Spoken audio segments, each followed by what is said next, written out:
even verder praten met Carlo Chantrel van de Zwaan in Etten-Leur. Carlo, even over de Zwaan. Wat kunnen we verwachten als we lekker een avondje bij jullie gaan eten? Nou, het wordt natuurlijk helemaal goed verwend bij ons. Ik kook met een klassieke basis, maar wel moderne dingen, zeg maar, altijd een modern jasje. Ik probeer altijd sowieso met de highlights en de modegangen mee te gaan van heel Nederland en Europa zelfs. En ja, we proberen ook gewoon alles te doen om de mensen gewoon helemaal in de watten te leggen. En wat doen jullie dan bijvoorbeeld? Ja, het is niet alleen stijf koken en stijf eten. We doen ook leuke grapjes en gimmicks tussendoor aan tafel. Zo'n rare kaneelstok schaven of zo, weet je wel. Dat mensen toch eventjes daarover kunnen lachen en het een beetje losser wordt. Dat vind ik wel fijn. Ja, een beetje entertainen ja, ook. Absoluut. Een beetje rock'n'roll met dat toetje, ja. met die zogenaamde pindakaas wat je had gemaakt. Ja, absoluut. Dat soort grapjes, dat is gewoon, dat hoort bij de beleving van een avondje. Ja, ik vind van wel. Ik bedoel, het is gewoon eventjes mensen misleiden. Dus ook zulke dingen erbij. En ja, ook weer alles entourage. De Zwaan is natuurlijk bekend om onze klassieke schilderijen, maar we hebben ook moderne kunsten tussen hangen. En af en toe botst het tegen elkaar, maar dat is ook juist de bedoeling. Dat de mensen van, nou, hoe ik nou weer gezien heb, weet je wel. Ja. Nou, als zo'n klassieke schilderij hebben ze daar zoiets weer hangen, weet je wel. Van helemaal rood of zo, of iets dergelijks. Ja, dat mag wel een beetje sprankelen, het mag wel een beetje anders zijn dan anders. Ja, absoluut. Over Carlo Chantrel zelf, hè?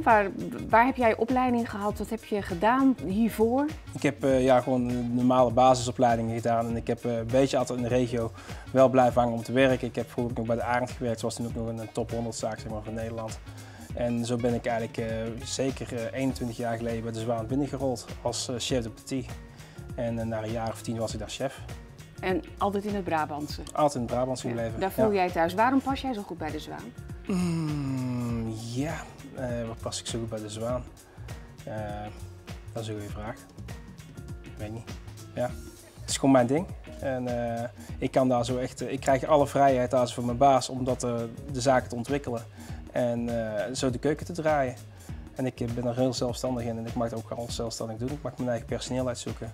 En daarom blijf ik ook zo graag daar werken. Ja. Jullie hebben al heel lang een Michelinster. Hoe lang al? Al 16 jaar. Dus en 10 jaar ben ik als chef daar. Als chef werk ik daar zo en in totaal werk ik daar 20 jaar. Ik heb de ster binnengekregen daar zo toen ik souschef was, zeg maar. Nou, dat is een hele prestatie natuurlijk, want hou dat maar eens vol. Ja, dat is zeker. Het is iedere dag toch, ieder jaar is het weer een nieuwe ster halen, zegt mijn baas altijd. Want we moeten iedere dag weer voor knokken om dat te kunnen behouden. Ja, dat doen jullie vooral met regionale producten? Absoluut.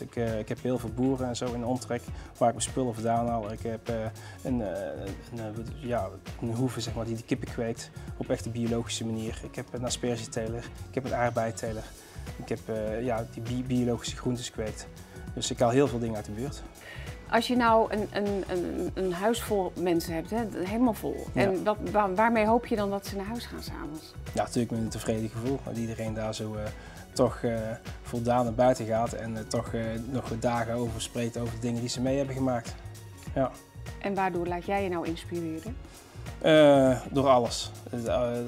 Alles wat ik zie, zeg maar, neem ik in me op en later komt het toch een keer uit met koken. Volgens mij is dat ook vandaag helemaal gelukt. Ja? Kijk, dankjewel. Dankjewel, Carlo. Graag gedaan.